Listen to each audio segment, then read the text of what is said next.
ಸೇರಿರೋ ಉದ್ದೇಶ ಬಾಗಲಕೋಟೆಯಲ್ಲಿ 19ನೇ ತಾರೀಕಿನಂದು ಮಾಡಿರುವಂತಹ ಕಿಡಿಗೇಡಿಗಳ ಸಲುವಾಗಿ ನಾವು ಇವತ್ತು ಈ ಹೋರಾಟವನ್ನ ಮಾಡ್ತಿದ್ವಿ. ಅವ್ರಿಗೊಂದು ಒಳ್ಳೆ ಒಂದು ಬುದ್ಧಿ ಕಲಿಸಬೇಕು ಅನ್ನೋ ಒಂದು ಉದ್ದೇಶದಿಂದ. ಅದಕ್ಕಾಗಿ ಇವತ್ತು ನಾವಿಲ್ಲಿ ತಹಸೀಲ್ದಾರ್ ಅವರಿಗೆ ಮನವಿ ಸಲ್ಲಿಸಕ್ಕೆ ಬಂದಿದ್ದೇವೆ. ಅವ್ರ ಒಂದು ಕಠಿಣ ಕ್ರಮ ತೆಗೆದುಕೊಳ್ರಿ ಸರ್ಕಾರ, ಇಲ್ಲಾಂದ್ರೆ ನಾವು ಅವ್ರ ಮೇಲೆ ಕ್ರಮ ತೆಗೆದುಕೊಳ್ತೇವೆ ಅಂತೇಳಿ ಹೇಳ್ತಿದ್ದೀವಿ. ಅದಕ್ಕಾಗಿ ಇವತ್ತು ಛತ್ರಪತಿ ಶಿವಾಜಿ ಮಹಾರಾಜ್ ಇರ್ತಿದ್ದಿಲ್ಲ ಅಂದ್ರೆ ಇವತ್ತು ನಾವು ಇಲ್ಲೆಲ್ಲರೂ ಸ್ವತಂತ್ರವಾಗಿ ನಾವು ಜೀವಿಸಕ್ ಸಾಧ್ಯ ಇರ್ತಿರ್ಲಿಲ್ಲ. ಇವತ್ತು ಬರೀ ಮೊಘಲರ ಆಳ್ವಿಕೆ ಆಗ್ತಿತ್ತು, ಬ್ರಿಟಿಷರ ಆಳ್ವಿಕೆ ಆಗ್ತಿತ್ತು, ಇಸ್ಲಾಮರಿಗೆ ಇರ್ತಿತ್ತು. ಇವತ್ತು ಅವ್ರು ಯಾರು ಮಾಡ್ಯಾರ ಈ ಕಿಡಿಗೇಡಿಗಳು ಹಿಂದೂ ಸ್ಥಾನದಲ್ಲಿ ಅದೇ ಅನ್ನೋದನ್ನ ಅವ್ರು ಮಾಡ್ತಾರ. ಅವಾಗ ನಿಮ್ಗೆ ಬೇಡಾಗಿದ್ರೆ ಇಸ್ಲಾಂ ಪಾಕಿಸ್ತಾನಕ್ಕೆ ಹೋಗ್ರಿ ಅಂತ ಹೇಳಿ ನಾವೆಲ್ಲ ಮರಾಠ ಸಮಾಜದವ್ರು ಹೇಳಕ್ ಇಚ್ಛೆ ಪಡ್ತೀವಿ.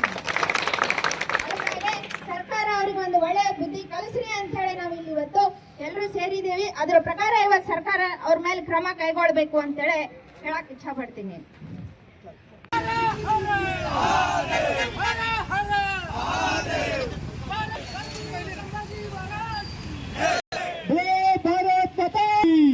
धर्मवीर संभाजी महाराज की हर हर हर हर कुंडिಗಳಿಗೆ ಶಿವಾಜಿ ಕುಂಡಿಗಳಿಗೆ ಬೇಕೇ ಬೇಕು ಬೇಕೇ ಬೇಕು. ಭಾರತ್ ಮಾತಾ ಕಿ ಭಾರತ್ ಮಾತಾ ಕಿ.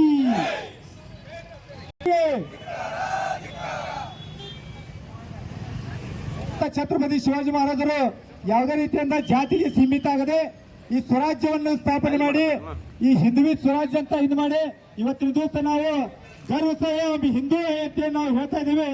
ಇದಕ್ಕೆ ಮೂಲ ಕಾರಣಕರ್ತರಾದಂತ ಛತ್ರಪತಿ ಶಿವಾಜಿ ಮಹಾರಾಜರು.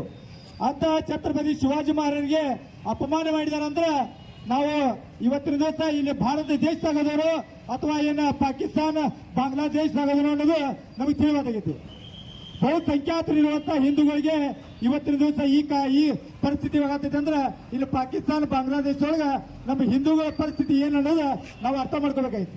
ಇದೇ ರೀತಿ ನಾವೆಲ್ಲರೂ ಕೈ ಕಟ್ಕೊಂಡು ಕೂತಿದಾದ್ರೆ ಮುಂಬರುವಂತ ದಿವಸದೊಳಗ ಹಾಗೂ ಗೋಕಾಕ್ ತಾಲೂಕಿನ ಮರಾಠ ಸಮಾಜದ ಎಲ್ಲ ಬಂಧು ಭಗಿನಿಯರು ಈ ಒಂದು ಪ್ರತಿಭಟನೆಗೆ ಒಕ್ಕೊಟ್ಟು ಇಲ್ಲಿ ಸಮಾವೇಶವಾಗಿದ್ದಕ್ಕೆ ಎಲ್ಲರಿಗೂ ನಾನು ಸ್ವಾಗತ ಬಯಸ್ತಾ ಇದ್ದೀನಿ.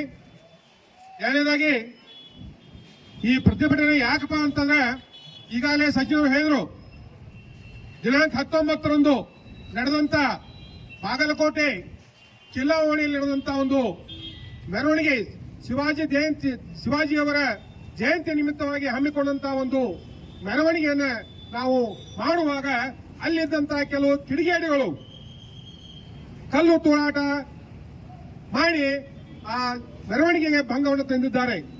ಇದು ಒಂದು ಕಾನೂನುಬದ್ಧವಾದ ಅಪರಾಧ. ಇದು ಯಾವುದೇ ಒಂದು ಸಮಾಜದ ಮುಖಂಡ, ಯಾವುದೇ ಒಂದು ಸಮಾಜದ ವೀರ ಪುರುಷ, ಯಾವುದೇ ಒಬ್ಬ ಮಹನೀಯ, ಯಾವುದೇ ಒಬ್ಬ ಒಂದು ನಾವು ಜಯಂತಿಯನ್ನು ಆಚರಿಸ ಮಾಡ್ತೇವೆ. ಎಲ್ಲ ನಮ್ಮ ಕಾನೂನುಬದ್ಧವಾಗಿ ಸಂವಿಧಾನಾತ್ಮಕವಾಗಿ ನಮಗೆ ಒಂದು ಸ್ವಾತಂತ್ರ್ಯವನ್ನು ಕೊಟ್ಟದ. ಆ ಸ್ವಾತಂತ್ರ್ಯವನ್ನು ನಾವು ಅನುಭವಿಸಬೇಕಾಗಿದೆ. ನೀವು ಅನುಭವಿಸ್ರಿ, ನಾವು ಅನುಭವಿಸ್ತೀವಿ. ನಾವು ಉತ್ಸಾಹ ಇರ್ತೀವಿ, ನೀವು ಉತ್ಸಾಹ ಮಾಡ್ಕೊಡ್ರಿ. ಆಮೇಲೆ ಈ ರೀತಿಯಾಗಿ ಒಂದು ಅವಹೇಳನಕಾರಿಯಾದಂತಹ ಒಂದು ಜಯಂತಿಯನ್ನ ಮತ್ತು ಅದಕ್ಕೆ ಭಂಗವನ್ನು ಮಾಡಿದಂತ ಕಿಡಿಗಾಡಿಗಳನ್ನ ಬಂಧಿಸಬೇಕು. ಸರ್ಕಾರದಲ್ಲಿ ಭಾಗವಹಿಸಿ, ಮುಖ್ಯವಾಗಿ ರಾಜ್ಯಪಾಲರು ಇದರಲ್ಲಿ ಮುಖವರ್ತಿಸಿ ವಹಿಸಿ ಎಲ್ಲರನ್ನ ಬಂಧಿಸಿ ಅವರಿಗೆ ಮುಂದೆ ನಡೆಯದಂತ ಈಗ ನಡೀಬೇಕಾದಂತ ಒಂದು ಈ ಕಾರ್ಯಕ್ರಮಗಳು, ಜಯಂತಿಗಳನ್ನ, ಆಮೇಲೆ ಇನ್ನಿದ್ರೆ ಯಾವುದೇ ಒಂದು ಕಾರ್ಯಕ್ರಮಗಳನ್ನ ತಾವು ಇದರಲ್ಲಿ ಕಿಡಿಗೇಡಿದ್ರೆ ಮಾಡಬಾರದು ಅಂತ ಅವರಿಗೆ ಬುದ್ಧಿ ಕಲಿಸಬೇಕಂತೇಳಿ ನಾವು ಈ ಒಂದು ಪ್ರತಿಭಟನೆ ಮೂಲಕ ಅವರಿಗೆ ಒಂದು ನಿವೇದನೆಯನ್ನ ಒಂದು ಸಂದೇಶವನ್ನ ನಾವು ಕಳಿಸ್ತಾ ಇದ್ದೀವಿ. ಇದೇ ರೀತಿಯಾಗಿ ಅಷ್ಟೇ ಅಲ್ಲದೆ ಅವರಿಗೆ ಈ ಮುಂದೆ ಹಿಂಗೆ ಮಾಡಬಾರಂತ ಒಂದು ಕಠಿಣ ಶಿಕ್ಷೆಯನ್ನು ಕೂಡ ಅವರು ಅದಕ್ಕೆ ಒದಗಿಸಬೇಕು. ಅಂತದೇನ್ ದ್ವೇಷ ಭಾವನೆ ಎಲ್ಲ ಭಾರತ ದೇಶದಲ್ಲಿ ಬದುಕುದು, ಭಾರತ ದೇಶ ನೀರು ಕುಡಿಯುದು, ಭಾರತ ದೇಶ ಜೀವನ ಮಾಡೋದು, ಭಾರತ ದೇಶ ಅನ್ನ ತಿನ್ನುವುದು, ತಿಂದ ಮನೆಗೆ ಎರಡು ಬಗೆ ಅಂತ ಈ ಒಂದು ಕ್ರೂರಿಗಳನ್ನ ಅವರಿಗೆ ಒಂದು ಕಠಿಣವಾದ ಶಿಕ್ಷೆ ಆಗಬೇಕು. ಇನ್ನು ಮುಂದೆ ಈಗ ಆಗದಂತೆ ಸರ್ಕಾರ ಕೂಡ ಅದರಲ್ಲಿ ಭಾಗವಹಿಸಿ ಒಂದು ಎಚ್ಚರವನ್ನು ಅವರಿಗೆ ವಹಿಸಬೇಕಂತ ಹೇಳಿ ಈ ನಾವು ಪ್ರತಿಭಟನೆ ಮೂಲಕ ಸಂವಿಧಾನವಾಗಿ ನಿಮಗೂ ಅಷ್ಟೇ ಅಧಿಕಾರ ಇದೆ, ಹಾಕಿದ್ರೆ ನಮಗೂ ಅಷ್ಟೇ ಇದೆ, ಈಕ್ವಲಿ ಇದೆ. ಈಗ ಇರುವಾಗ ನೀವು ಇದು ನೆನ್ಪಿಟ್ಕೋಬೇಕಲ್ಲ, ಪ್ರತಿ ನಿಮ್ಮ ಹೆಜ್ಜೆಯಲ್ಲಿ ನೀವು ನೆನ್ಪಿಟ್ಕೋಬೇಕು. ಅಫ್ಜಲ್ ಖಾನ ಸಂದರ್ಭ ಅಫ್ಜಲ್ ಖಾನ್ ಸಂದರ್ಭ ಹೆಂಗಿತ್ತು ಅನ್ನೋದು ನಿಮ್ಗೆ ಗೊತ್ತಿದೆ. ಮೈಮೇಲೆ ರೋಮಾಂಚನ ಬರಬೇಕು. ಅಂತಹ ಸಂದರ್ಭಗಳಲ್ಲಿ ಅಂತಹ ಪರಿಸ್ಥಿತಿಗಳನ್ನ ಛತ್ರಪತಿ ಶಿವಾಜಿ ಮಹಾರಾಜರು ಸೃಷ್ಟಿ ಮಾಡಿದ್ದಾರೆ, ಎದುರಿಸಿದ್ದಾರೆ.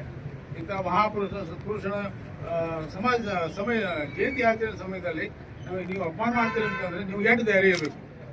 ಅದಕ್ಕೋಸ್ಕರ ಅವರಿಗೆ ಸಪೋರ್ಟ್ ಮಾಡುವಂತ ಯಾವ ರಾಜಕೀಯ ಇವರು ಅವರಿಗೆ ಬೆಂಬಲ ಕೊಡಬಾರ್ದು. ಯಾಕಂತ ಅಂತಂದ್ರೆ ಇವತ್ತು ನಾವು ಹಿಂದೂ ರಾಷ್ಟ್ರ ಆಗ್ತಿದ್ದೀರಾ ಅಂತ ನಾವೆಲ್ಲ ಹಿಂದೂಗಳಾಗಿ ಉಳಿತಿದ್ದೀರಾ. ಒಬ್ಬ ಕವಿ ಕೂಡ ಹೇಳಿದಾನೆ, ಶಿವಾಜಿ ಆಗ ಇರ್ತಿದ್ದಿಲ್ಲ ಅಂತ ನಮ್ದು ಇವತ್ತೆಲ್ಲ ಸುನತ್ತಾಗ್ತಾ ಹೋಗ್ತದೆ. ಹೀಗೆ ಆಗಿನ ಸಂದರ್ಭ ಇತ್ತು. ಅಂತಹ ಕಠಿಣ ಸಂದರ್ಭದಲ್ಲಿ ಭಯಾನಕವಾದಂಥ ಸಂದರ್ಭದಲ್ಲಿ ಛತ್ರಪತಿಯವರು ಮುಂದೆ ಬಂದು ಅವ್ರ ತಂದೆಯವರು ಕೂಡ ಅವ್ರಿಗೆ ಹೇಳಿಲ್ಲ.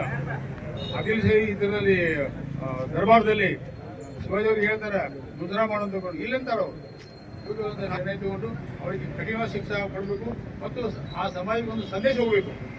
ನಾವು ಇನ್ನು ಮುಂದೆ ಈ ಥರ ಮಾಡಿದ್ರೆ ನಮ್ಮ ಪರಿಸ್ಥಿತಿ ಇದಾದೀತು ಅನ್ನುವಂಥದ್ದು. ಯಾಕಂದ್ರೆ ಆ ಸಮಾಜದಲ್ಲಿ ಕೂಡ ಸಾಕಷ್ಟು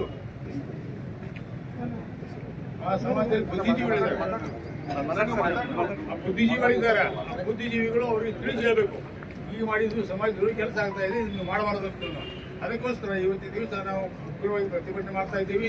ದಯಮಾಡಿ ಈ ಒಂದು ಪ್ರತಿನಿಧಿತ್ವದ ಭಾಗವಹಿಸೋದಕ್ಕಾಗಿ ಎಲ್ಲರಿಗೂ ಸಮಾಜದ ಗೆಳೆಯರಿಂದ ನಮಸ್ಕಾರ ಹೇಳ್ತಾ ನನ್ನ ಮಾತು ಹೇಳ್ತಾ ಇದ್ದೀನಿ.